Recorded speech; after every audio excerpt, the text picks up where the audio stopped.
Eu preciso primeiro dizer a você do grande desafio que é viver com Deus. Porque, segundo a Bíblia, as dificuldades, elas podem ser muito maiores do que algumas pessoas esperam. Por quê? Porque a Bíblia diz que Deus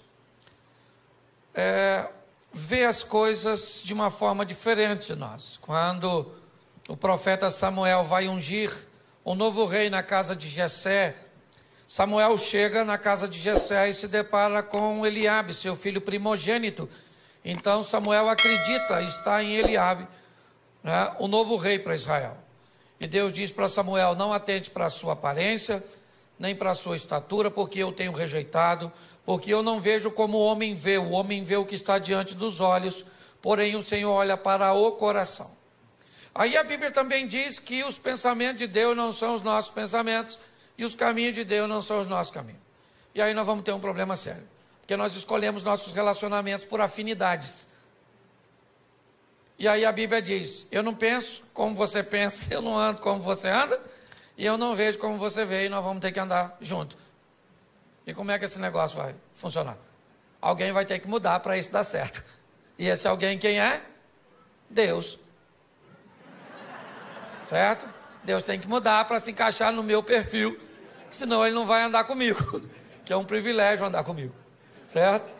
Então, se nós tivermos a sensibilidade e entendermos o que Deus quer fazer através de nós, eu acho que essa é a grande essência da caminhada cristã.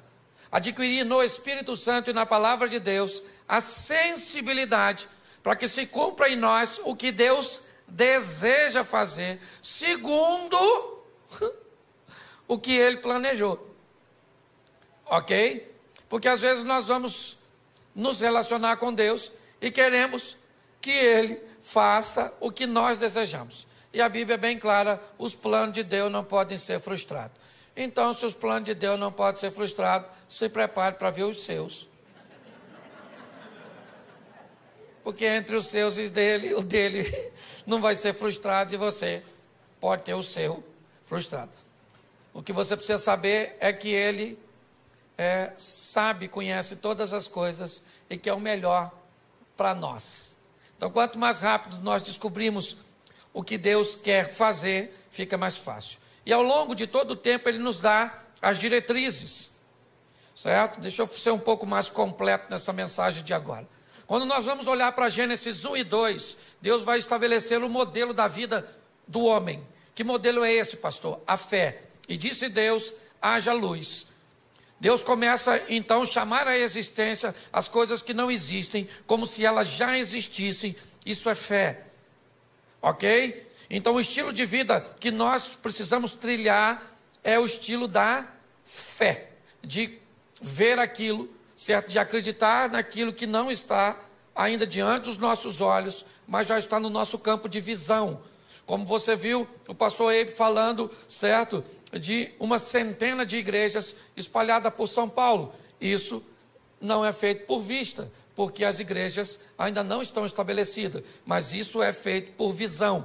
Visão é aquilo que não está diante dos seus olhos, mas já está como seu alvo no campo da fé. Quando nós olhamos um pouquinho mais à frente, ainda no Gênesis, Deus vai dar uma outra diretriz. Qual é? É que a vida do homem vai ser estabelecida em fé, mas ele tem um inimigo. Aparece lá o tal do Lapeta, certo? Eu falo com ele porque é mais seguro mandar ele para lá do que chamar ele para cá, certo? Se eu falo com C, eu falo para o Peta vir. Se eu falo com ele, eu falo para o Peta ir. E entre o Peta vir para cá e ir para lá, eu prefiro que ele fique o mais longe possível, tá certo?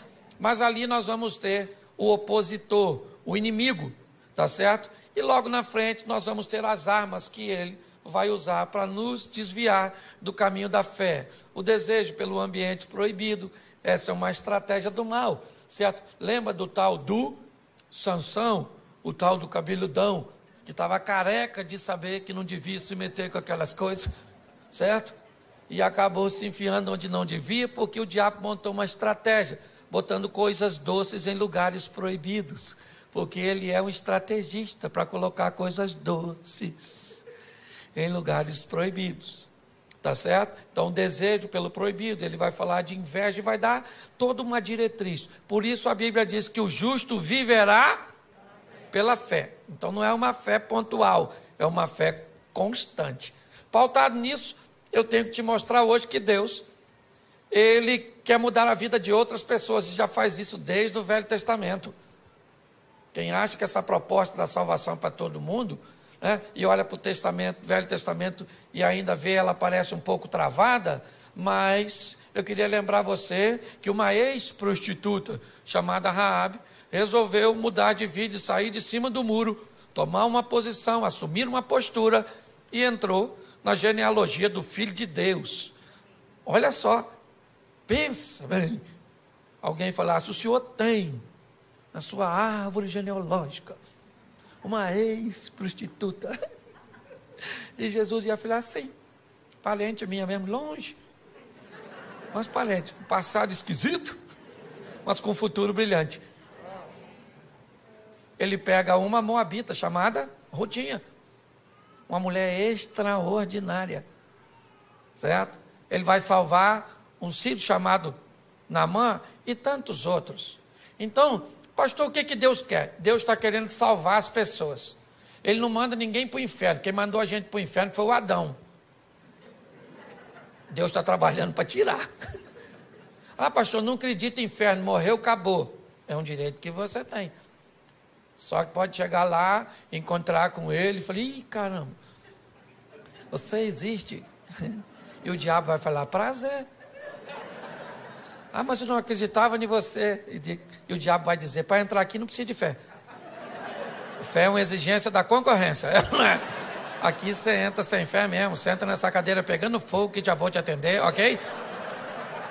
Então, se você quer ir garantido, vai com Jesus que o passaporte vai carimbado. Tá certo? E você vai passar por lá, vai passar, né? Até quem não for para o céu, vamos dizer assim, vai ter que ver Jesus. Todo joelho dobrará, toda língua confessará. Então a turma vai passar por lá. Aí eu imagino Jesus olhando para alguns, né? Aí a pessoa entra. Aí Jesus está lá. Aí igual a hora da conexão aqui, né? Jesus, ó.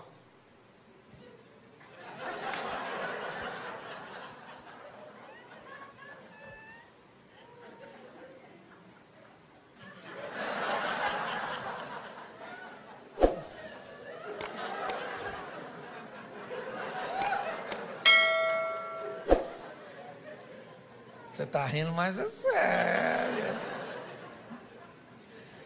E muito mais do que salvar você, é isso que eu quero mostrar. Jesus quer usar você para salvar outras pessoas. Amém? O evangelho que para em você, ele é pobre. Essa é a grande verdade. E o que Jesus quer fazer? Pegar essa rede de relacionamento sua e usar você para salvar essa turma. É assim que funciona. Ok? Ah, pastor, eu não me acho capaz. Isso não é problema para ele. Ah, pastor, eu sou tímido. Isso não é problema para ele. O que você precisa entender é que esse negócio não tem a ver só com você. Tem a ver com a sua família, tem a ver com seus amigos, tem a ver com os seus funcionários, tem a ver com a sua rede de relacionamento, com aquelas pessoas que você influencia. E é isso que eu quero mostrar a você. Esse poder que Deus te deu, te conferiu, para exercer um nível de influência sobre o seu network, aí sua rede de relacionamento.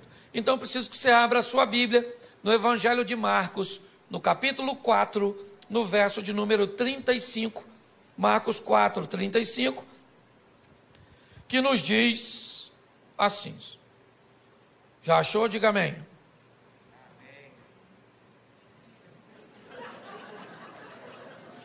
Vocês estão rindo de quê? É só para achar. Diga amém quem já achou. Amém. Isso. Quem não achou é só ficar quietinho. Que já ajuda pra caramba. Verso 35. E naquele dia, sendo já tarde, disse-lhes: passemos para outra margem, ou para outra banda. E os discípulos, deixando a multidão, levaram consigo assim como estava no barco, mas havia também com ele outros barquinhos. levantou-se um grande temporal de vento, de maneira que as ondas subiam sobre o barco, e ele já quase se enchia, e ele estava deitado na popa do barco, sob uma almofada, despertaram dizendo: mestre, mestre, não se te dá que pereçamos? E ele despertando disse ao vento: cala-te, disse o mar, aquieta-te. O vento se aquietou e houve grande bonança. E disse: por que sois tão tímidos, ainda não tendes fé? E sentiram um grande temor, e diziam uns aos outros: mas quem é este que até o vento e o mar lhe obedecem? Versículo 1 do capítulo 5. E chegaram na outra banda, na província dos Gadarenos, dos Gezerenos, não sei como é que está a sua tradução. Feche os seus olhos, não feche sua Bíblia. Senhor nosso Deus e Pai, continua falando conosco, e usa-me, ó Deus, como um canal de bênção, em nome de Jesus. Amém. Glória a Deus. Amém? Amém. Glória a Deus. Vamos dar uma olhadinha aqui, e é muito importante nós entendermos que se vamos lidar com Deus, temos que entender é que Ele que dita as regras do jogo.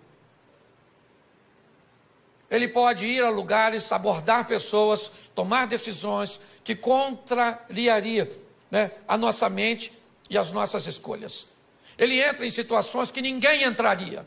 Você olha para João capítulo 8, por exemplo, Jesus entra em cena num ambiente totalmente inóspito, onde ninguém entraria. Jesus entra para defender uma mulher adúltera. Lembra aquela mulher adúltera de João 8? Adúltera, apoiada pela lei de Moisés, que deveria ser apedrejada. Quem contrariasse a lei de Moisés seria acusado de blasfêmio e levaria uma pedrada também. E Jesus entra em defesa de uma dona que, cá convenhamos, nem merecia, porque ela sabia que se adulterasse, morria pedrada. Por que adulterou? Porque às vezes a gente sabe que tem coisa que vai levar a nossa vida para o buraco, mas às vezes o Satanás é tão astuto que nós fazemos aquilo que não deveria fazer. Agora a dona está lá seminua, indo para ser apedrejada fora da cidade, porque não podia tacar pedra dentro dos muros. No caminho alguém tem uma ideia genial de levar ela para bater um papo lá com Jesus, porque ele estava a fim de tacar a pedra em Jesus também. A cabeça deles é: vamos levar ela lá e vamos dizer: Jesus pode apedrejar ela? A lei do Moisés diz que pode. Se o senhor disser que não pode, a gente taca a pedra em você também. 2 coelhos com uma cajadada só. Ninguém ia se meter com a lei do Moisés, é com a dona, com a vida tão torta. O que eles não sabiam é quem era Jesus, o chefe dos crentes. Jesus está bem lá, ensinando a turminha, fazendo um discipulado. Quando de repente jogaram a dona seminu, falaram: aí Jesus, dona foi pega em flagrante. A lei nos mandou que taca a pedra nela, mas o senhor, o que o senhor fala? Jesus não falou nada.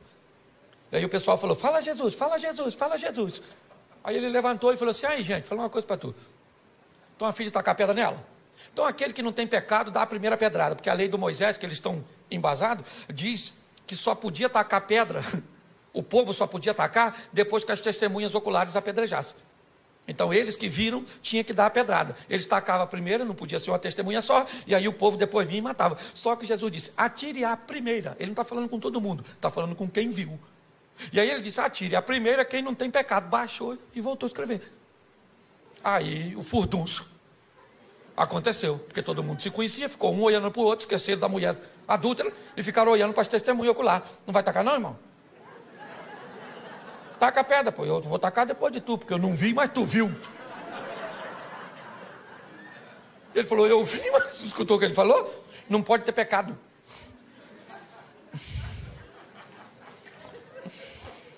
Nem sei o que eu vim com essa pedra aqui, nem sei. De repente, taca, não taca? Quem é que taca? Será que taca, não taca, taca, não taca? Alguém deve ter perguntado: quem teve a ideia de trazer essa mulher aqui? Vamos dar uma pedrada nele, porque eu ia tacar a pedra na dona e agora a pedra virou inútil. Todo mundo jogou a pedra fora, todo mundo. Olha só, Jesus entra para defender uma mulher que ninguém defenderia. Sabe o que a Bíblia está dizendo? Que ele é capaz de defender você de você mesmo. Você está entendendo? Que o seu erro não é uma fatalidade. Ele tem poder para recuperar você, para recuperar a sua história, para recuperar a sua reputação, para te colocar novamente no jogo da vida, para que você suba no palco e vá protagonizar suas próprias histórias. Não vai ganhar o Oscar principal, mas dá um de coadjuvante, já está bom demais. Todo mundo jogou a pedrinha fora, todo mundo. Ficou só Jesus e a mulher, até os discípulos. Jesus levantou, só estava ele e a mulher, e falou: ué, dona, onde estão os teus acusadores? Ninguém te condenou? Ela falou: ninguém, Jesus. Porque todo mundo tem pecado, Jesus, todo mundo tem. Jesus deve ter falado o quê? Todo mundo não. Todo mundo não, que tem alguém aqui que tem moral para apedrejar você. Moral para te apedrejar eu tenho. Eu só quero te dar mais uma chance. É isso aí. Glória a Deus. Então Deus está querendo usar você para mudar a história das pessoas que estão ao seu redor. O texto que lemos diz que já era tarde quando Jesus disse que quer ir para o lado leste do mar da Galileia. As 10 cidades pagãs estão lá. O discípulo não costumava frequentar aquele lugar, porque era crente, e crente tem uma dificuldade para lidar com o pecador. Se não seguir o modelo, se não tiver na caixinha, certo? Esse dia, minha esposa falou assim: Cláudio, a igreja está meio bagunçada. Eu falei: está bagunçada? Por quê, querido? Você viu uma menina com cabelo azul, vermelho? Eu falei: ué, filho, seu cabelo é louro? Ela falou: claro que não. Eu falei: então, você não pintou de louro, amarelo? Então de amarelo pode pintar, de azul. Aí ela ficou quieta, né? Jogou a pedra fora. Se não cumprir o protocolo, os crentes costumam se atrapalhar. Os discípulos não estão entendendo o que Jesus quer fazer no meio de pecador. O que ele quer fazer do outro lado? Já era tarde, já estava escurecendo, o discípulo já estava cansado. Marcos utiliza um advérbio de tempo, e sendo já tarde, Jesus falou: eu quero ir do outro lado. Fazer o quê? Quero ir. Mas o que é? Tem um pequeno grupo? Tem nada, eu estou a fim de dar um pulinho lá do outro lado. Vamos embora. Botou a turma dentro do barco e foi. Ele e os discípulos, que não estavam entendendo nada, porque às vezes é assim. Você tem que entender que com Jesus, ou você obedece, ou você se lasca. Você quer ver? Tem 2 soldados. 2 soldados aqui em pé. De repente, um comandante diz assim: no chão! Aquele que obedece, se joga no chão. Tem aquele outro que diz: no chão por quê? Está acontecendo alguma coisa. Já morreu, o tiro já bateu nele, já pegou. Tuf. Com Deus, querido, você obedece primeiro e pergunta depois. É assim que funciona. Botou todo mundo e falou assim: vamos para o outro lado, passemos para a outra margem. E ele foi dormir. Por quê? Porque ele já falou, o papel dele ele já fez. Gente, passemos. Vou deitar aqui, vocês passam e passemos, porque eu estou junto. Já falei, passemos, vocês trabalham e levam o barco e vão para o outro lado. E quem é que vem? Tempestade. Deixa eu falar uma coisa para tu que é crente. Pensa num troço com fartura na vida do crente. Tempestade. Pensa. Mal sai uma, já entra outra. Ela já vem assim em sequência. Pastor, que luta. Sabe, esse dia uma irmã dessas irmãs muito pentecostal assim mesmo, olhou para mim com aqueles olhos de raio-x. E falei: nossa, o que vem aí? Aí lá vem ela na minha direção. Me olhou com aquele olhar que queria me botar medo. Falou: pastor Cláudio, o diabo está furioso com o senhor. Eu falei: irmã, bota medo de mim não. Está furioso com a senhora também, não vem de palhaçada não, na verdade.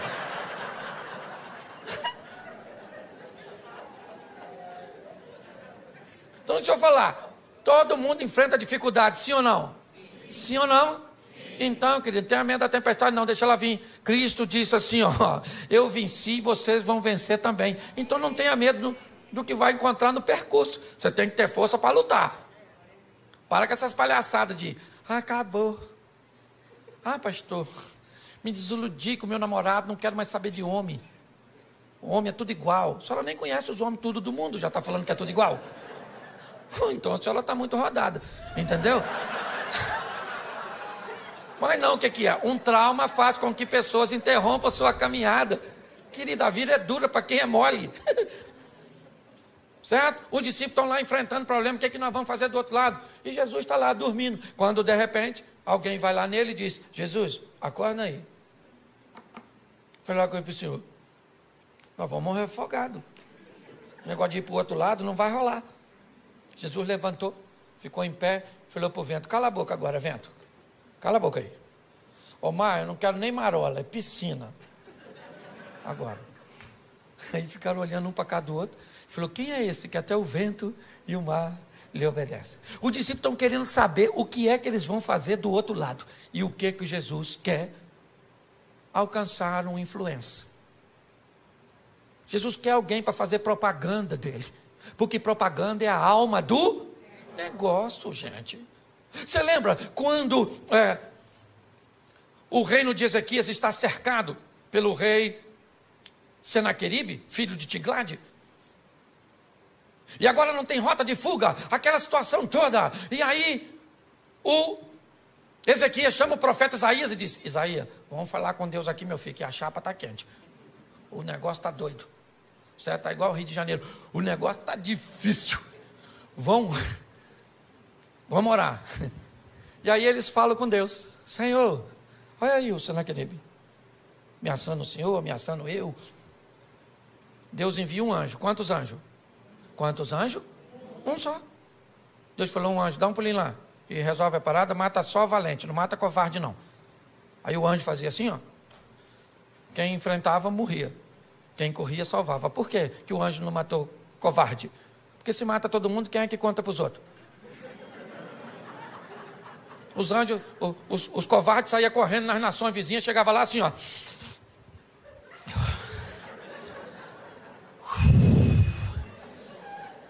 Aí Ezequias não tem dinheiro, não tem exército.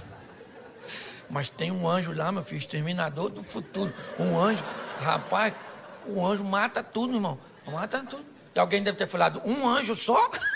Ele disse: irmão, se tem dois, eu não saio vivo. É ou não é verdade?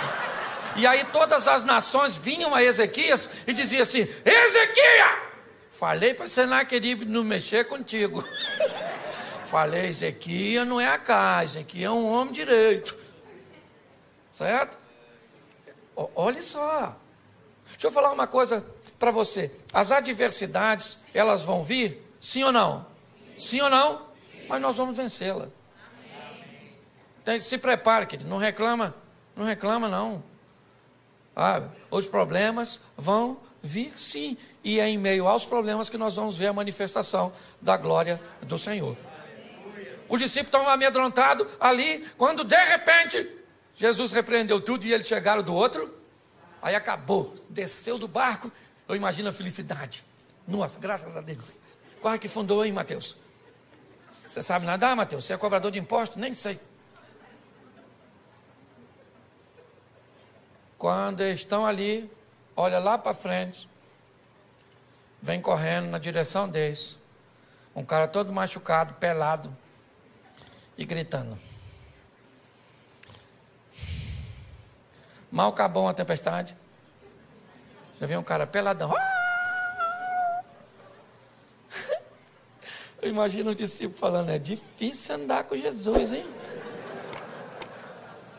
É uma aventura atrás da outra. Nem do susto nos refizemos. E lá vem o cara gritando. Quem é o camarada? Um dos caras mais conhecidos, um influencer. Entendeu? Assim, quase um Felipe louco. Para não botar outro no sobrenome. Um influencer, um cara. Todo mundo sabia quem era o maluco. Por quê? Porque ele era famosérrimo. Por quê? Porque andava pelado, atacava os outros. Era esquisito. Você está entendendo? Ele era quase um youtuber da época. Um cara que todo mundo conhecia. E que tinha uma vida terrível. Que ninguém podia consertar. O que Jesus pensou? Se eu mudo a vida desse cara, eu mudo a vida do local onde esse cara está inserido. Você está entendendo? Deus te chamou para mudar a sua vida. Para quê? Para mudar a sua casa, para mudar seus amigos, para mudar seus negócios, para mudar as pessoas que estão ao seu redor.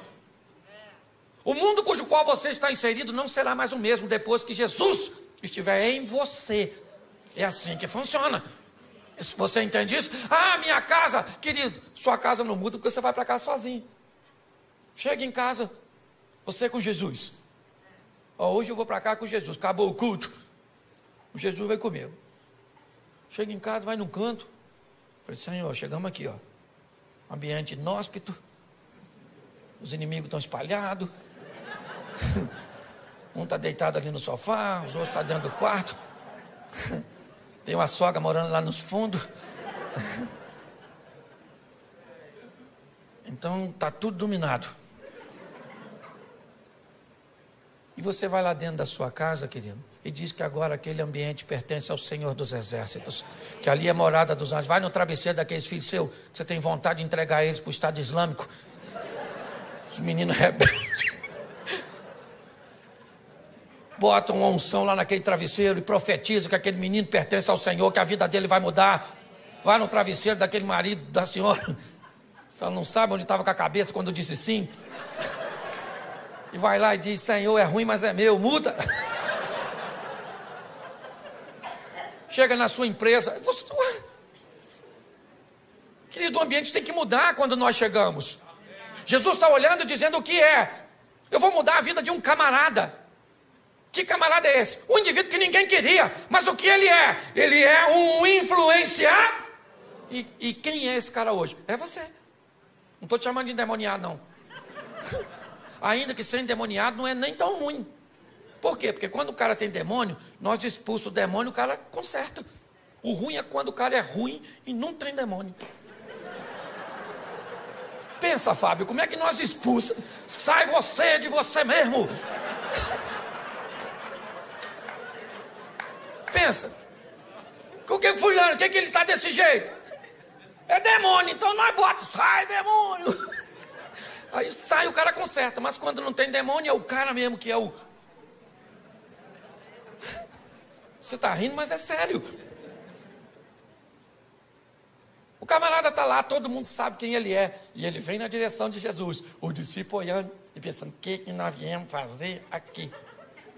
Nossa. Aí o cara chegou e falou, que tenho eu contigo, filho do Altíssimo, para você vir me perturbar. Jesus falou, como é que é seu nome, querido? Ele falou, meu nome é Legião, porque nós somos um montão. Jesus falou, não quero saber a quantidade, sai desse menino agora. Sai agora dele! Aí o demônio falou, a gente pode entrar nesses porquinhos que está assim, tinha 2.000 porquinhos dando um rolezinho. Aí Jesus falou, nos porquinhos pode, é só sair dele. Aí os demônios saíram e entraram nos porquinhos e jogaram os porquinhos do precipício. Os porquinhos morreram tudo.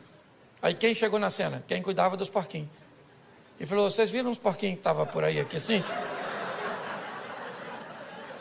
Tinha uns porquinhos aqui agora. Alguém falou assim, ó.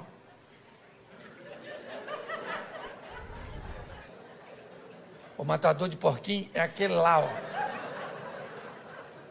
Só que agora, preste atenção, o cara que tinha demônio estava vestido, estava limpo, estava são e estava conversando. Esquece os porcos. Tem um homem ali que ninguém podia fazer nada por ele.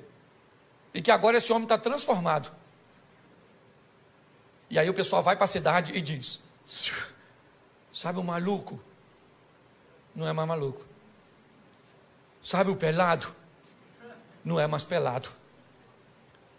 Pare e pense. Olhe bem. A notícia chegou lá que tinha um camarada com a vida totalmente contrária, que ninguém nunca pôde fazer nada por ele. E esse indivíduo era conhecido. As pessoas, quando o viam passar na rua, sabiam quem ele era. As pessoas sabiam que ele era uma ameaça para a sociedade. As pessoas sabiam que ninguém queria se relacionar com ele. Ele era um vivo, vivendo com mortos, pois ele morava nos sepulcros. Ele se feria, ele gritava, ele atacava pessoas. Ele era basicamente um irrecuperável. E de repente Jesus chega naquela região onde não tinha um crente, onde nenhum de seus discípulos tinham condições de desempenhar uma função de sucesso. E Jesus enfrenta uma tempestade, a incredulidade dos discípulos, a hostilidade do povo daquela região, simplesmente para ter um encontro com um homem. que nós não sabemos nem o nome dele, porque às vezes o estilo de vida acaba se complicando tanto, que o que nós recebemos sobre nós é um título pejorativo, é o caloteiro, o mentiroso, o fofoqueiro, o promíscuo.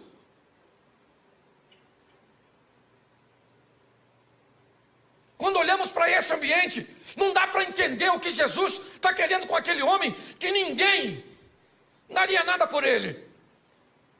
Agora aquele homem está limpo, sentado conversando com Jesus.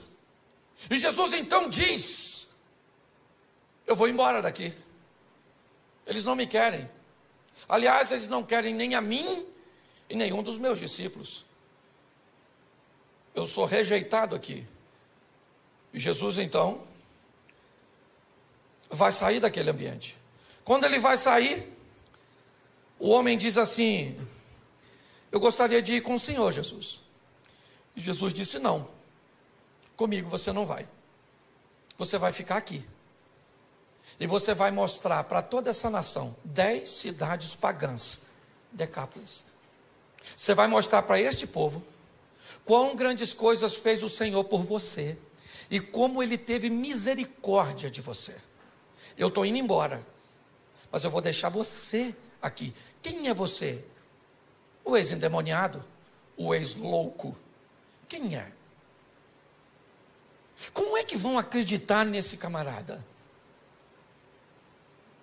Não é de hoje que nós sabemos que as pessoas não gostam de gente que consegue mudar.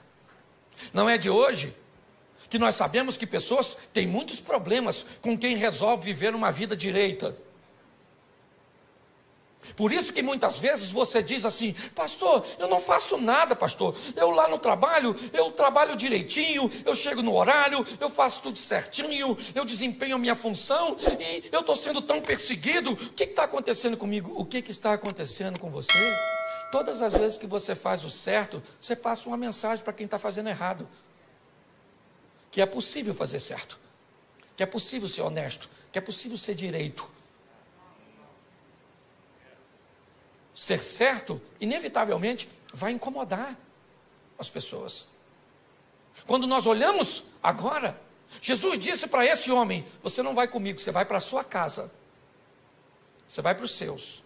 E você vai mostrar para eles, não é falar. Porque em casa nós não pregamos com Bíblia. Em casa nós pregamos com vida. As pessoas que estão ao nosso redor não querem saber o quanto nós conhecemos de Bíblia. Eles querem saber o quanto a Bíblia transformou a nossa vida. É assim que funciona. Esses dias eu estava aqui em São Paulo e eu ia ministrar uma palestra e um dos coaches mais renomados do Brasil foi me buscar. E aí no carro, ele e a esposa, ele me olhou e me disse assim: pastor Cláudio, se o senhor tivesse um conselho para me dar, qual o senhor me daria? Eu olhei para ele e para a esposa e disse: que essa sua mulher seja sempre a sua maior fã. Enquanto ela for a sua maior fã, você é um homem bem sucedido. Mas quando ela não acreditar mais em você, você vai se tornar uma fraude. Porque a nossa família é a nossa primeira congregação. É a nossa casa. Eles têm até, porque preste atenção, se ele mudou de vida, todo mundo sabe que ele é um ex. E esse é o problema. Quando você é alguém que viveu uma vida ruim lá atrás e agora tem uma nova conduta, sabe o que as pessoas falam? Fica de olho nele. Fica de olho. Já, já. Pau que nasce torto, nunca se endireita. Mas se você sempre foi gente boa e um dia falhou, sabe o que as pessoas falam? Nunca confiei. Tinha alguma coisinha. Credibilidade. Jesus mudou a vida deste homem, é verdade. Ele estava nu e agora está vestido. Ele era um louco e agora está são. Ele era um perigo à sociedade e agora está oferecendo perigo para as estruturas do inferno. Porque ele chega naquele local com o poder de Deus. Mas quem é que vai dar crédito para ele? Quando você vai começar uma nova vida, aprenda que um período vai ter que ser gasto com um descrédito de gente que não vai acreditar que você mudou, porque você tem passado, e nós não podemos mudar o passado de ninguém. Isso aqui não tem a ver contigo, Xavier. O que nós podemos é influenciar futuro. Amém? Quando o Eliseu manda a viúva pedir vasos emprestados, não interessa o que tinha no vaso. É vaso vazio. Se tinha cachaça, se tinha homossexualidade, se tinha violência, não interessa o que tinha. O que interessa é o que vai ter agora. Entendeu? Esvazia o vaso e deixa que eu enche, eu coloco unção, e agora ele vai ter uma nova finalidade, vai ser cheio de mim e não do mal que estava antes. Então Jesus olha para esse indivíduo e vai devolver a ele. Quem aqui jogou bola de gude quando era? Aquelas bolinhas de gude? Nossa, legal. Você lembra quando você perdia tudo? O que você tinha que fazer? Sair da brincadeira, não era? Mas aí você tinha um amigo que te emprestava umas 3 bolinhas. E com essas 3, você voltava para o jogo. Jesus está dizendo para você hoje: você jogou seu crédito fora, sua credibilidade no seu casamento, para com seus pais, para com seus filhos, para com o comércio, para com a vida cristã, você jogou fora. Mas hoje eu vou devolver você ao jogo. Eu vou colocar crédito para que você possa ingressar novamente e mudar seu futuro. Você está conseguindo entender? Nós precisamos entender isso. E a maturidade. Esse homem, ele vai reconstruir a sua credibilidade. Imagine ele chegando em casa, depois que encontrou com Jesus, e o pessoal falando: olha ele aí, quem é? Nossa, confusão. E ele chega em casa, pensa: vestido, gente, tão bonitinho.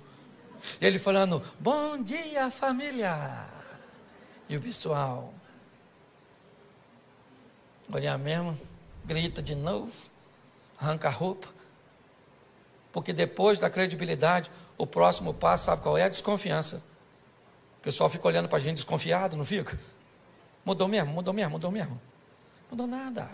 Quer tomar um negocinho, não? Hã? Hein? Mudou nada, mudou nada. Isso aí é fogo de palha. Já está na vida antiga. Pois é, querido. É um grande desafio ter que lidar com essas situações, com desconfiança. Desconfiança.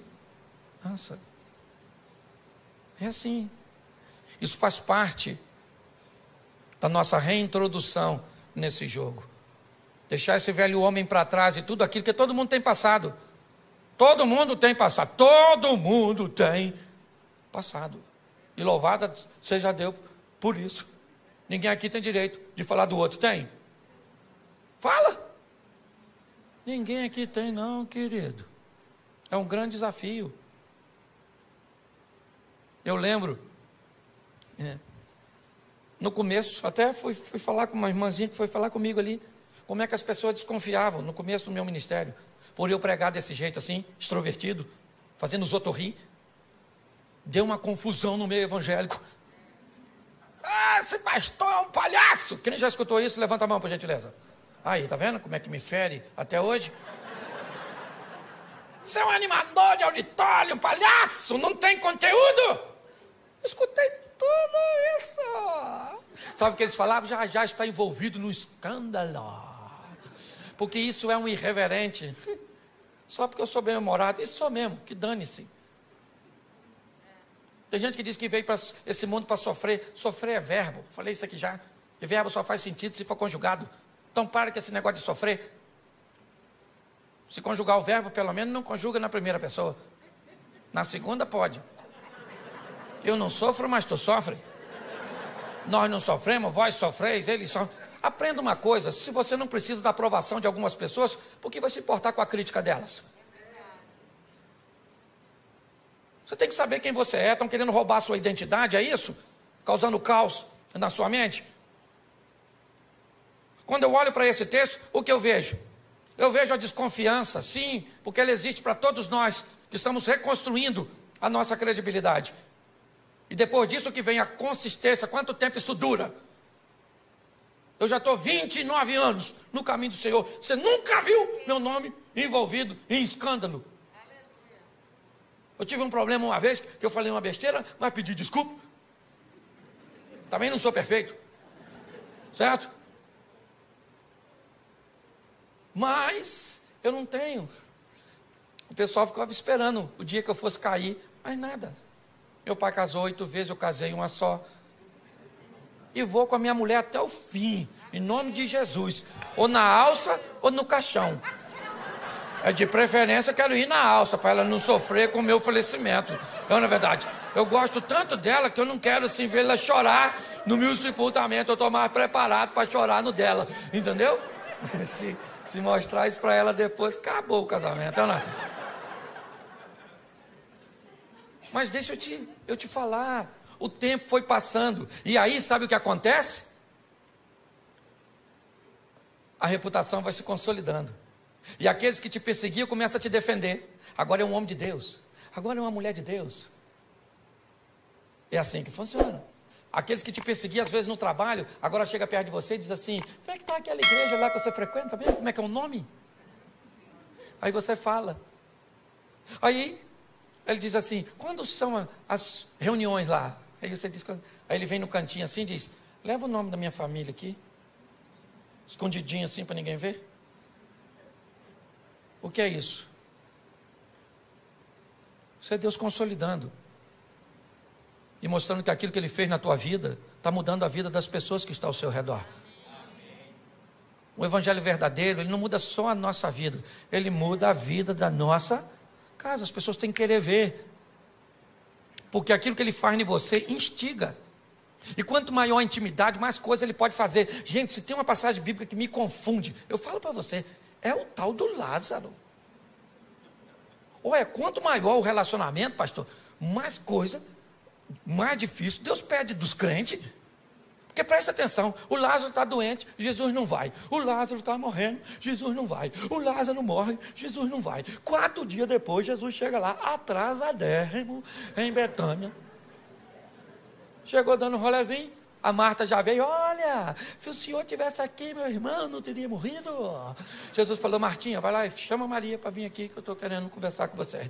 Aí Marta foi lá e falou: ó, para Maria, vamos lá que Jesus está te chamando. Aí veio a Maria com a mesma ladainha: ah, se o senhor tivesse aqui, meu irmão não teria morrido. Jesus deve ter falado: querido, até para tu falar, tu é retardatária. Isso tua irmã já falou, fica quietinha. Maria, vamos lá dar uma olhada no Lázaro. Pô, gente, sabe o que Jesus falou para o ladrão da cruz? No dia que o ladrão morreu? Ainda hoje estarás comigo no paraíso. Se Lázaro com 4 dias de morto, está onde? No paraíso, maneirão lá, feliz da vida. De repente escuta uma voz: Lázaro. Lázaro deve ter falado: não, ele não vai me chamar de volta. Não, isso não é coisa que pede. Lázaro!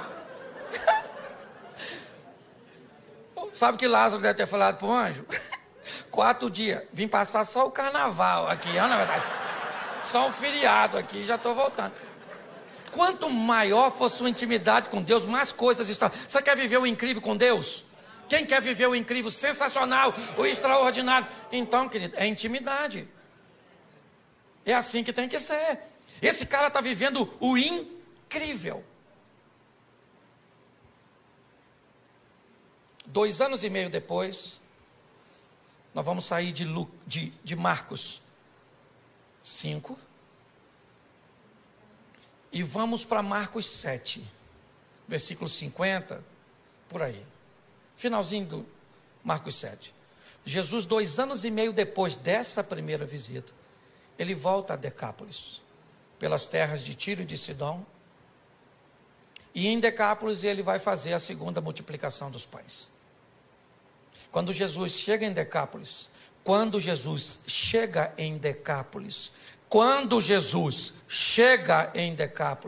tem 4.000 homens, sem falar mulheres e crianças, para ouvi-lo. Pergunto eu para você, quem Jesus deixou em Decápolis para falar sobre ele e para mostrar sobre ele?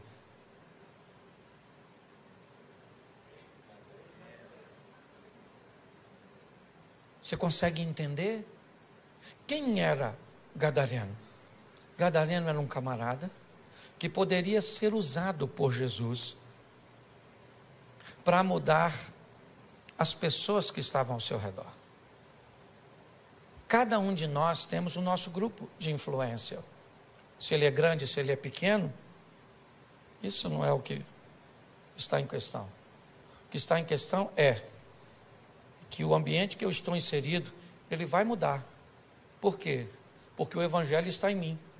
E o Evangelho, ele traz mudança, ele traz transformação. É assim que funciona. Na vida eu preciso definir se eu sou termômetro ou se eu sou termostato. Um termômetro é um aparelho usado apenas para medir a temperatura do ambiente. Um termostato é um aparelho que diz a que temperatura o ambiente fica depois que ele chega. É muito importante nós entendermos isso. Nós estamos inseridos na nossa rede de relacionamento, eu tenho a minha, você tem a sua, e provavelmente eu não sou capaz de transformar a sua, porque essa não é a minha função, essa é a sua função. O que precisamos é permitir que esse Evangelho mude a nossa vida, mude a nossa história, porque o povo já está farto de palavras.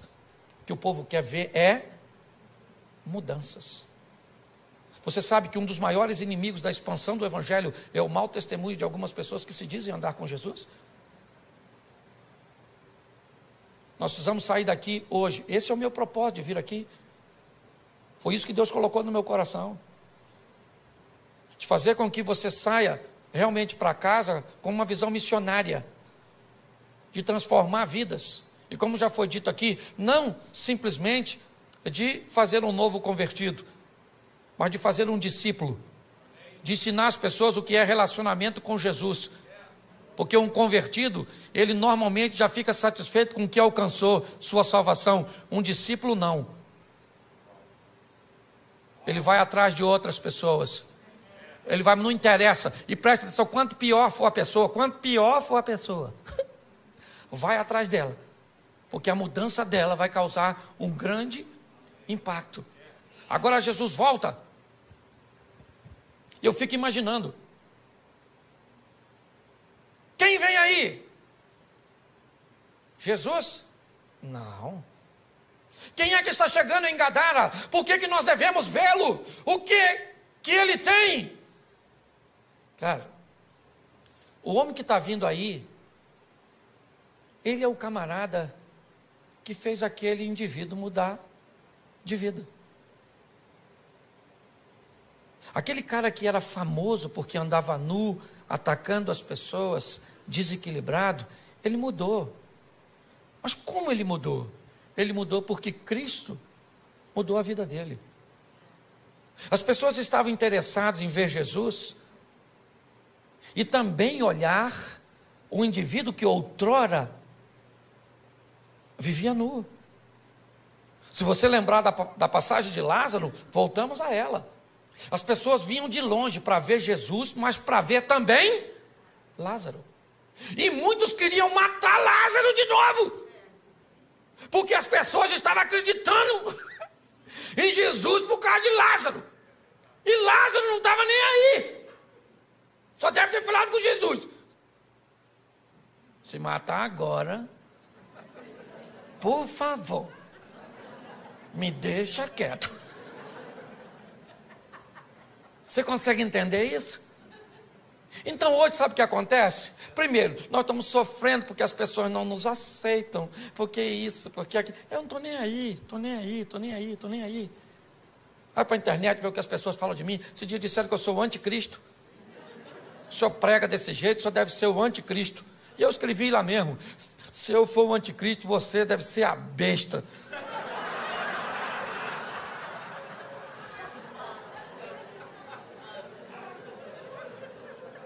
Você está rindo? Por quê? Porque o último estágio dessa história, sabe qual é?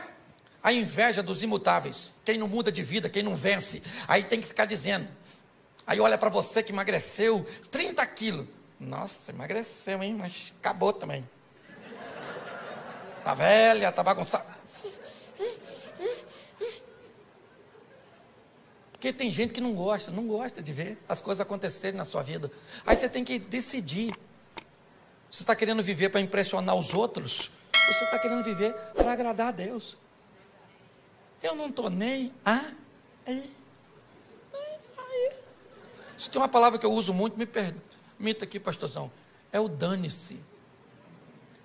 Dane-se. Não. Por quê? Porque nós temos que aprender uma coisa preciosa. Nosso propósito é viver o que Deus tem para nós. Se as pessoas vão entender ou não.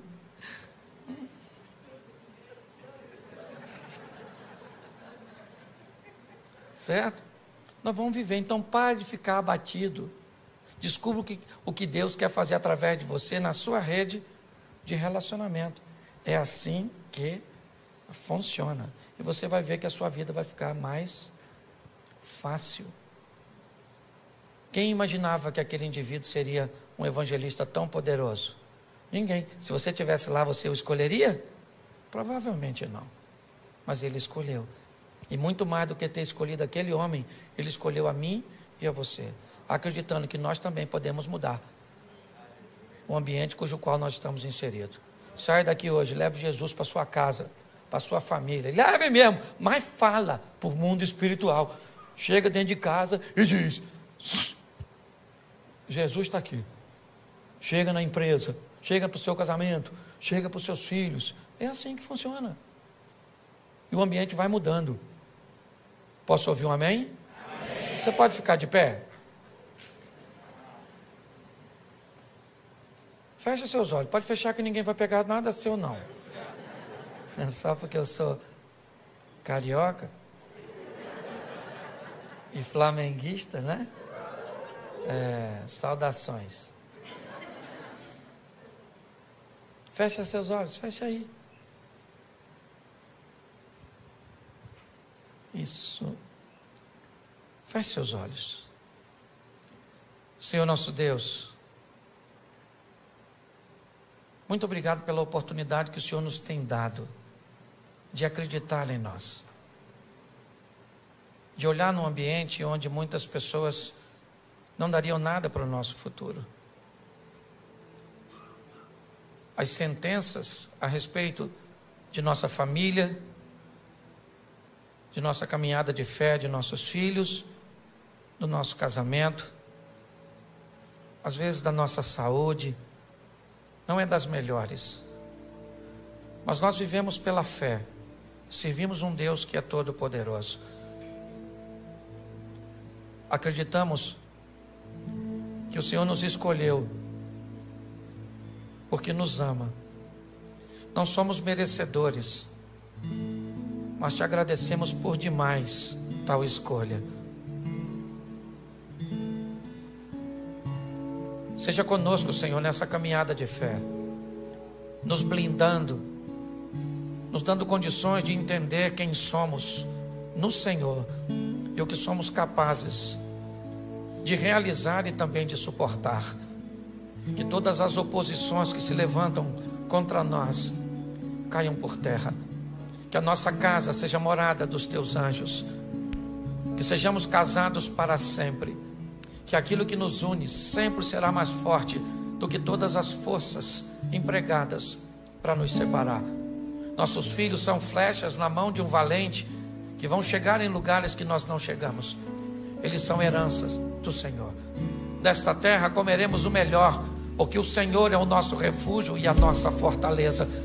Vamos amar pessoas, vamos cuidar de pessoas, ó Pai. Não descartamos ninguém. O máximo que fazemos é reposicionamos pessoas. Ajuda-nos, ó Pai, nessa caminhada. Que o Teu Espírito continue conosco. Que a Tua palavra seja a nossa bússola. Que os Teus anjos sejam auxiliares. Fica conosco, Senhor. Porque nossa função é mudar a vida das pessoas com aquilo que mudou a nossa. Que mais do que Te amar, que possamos amar tudo aquilo que o Senhor ama. E que assim seja na nossa vida, em o nome de Jesus. Você pode aplaudir o Senhor? Glória a Deus. Olá, pastorzão. Uau, muito obrigado, pastor Cláudio. Foi muito bom, muito bom.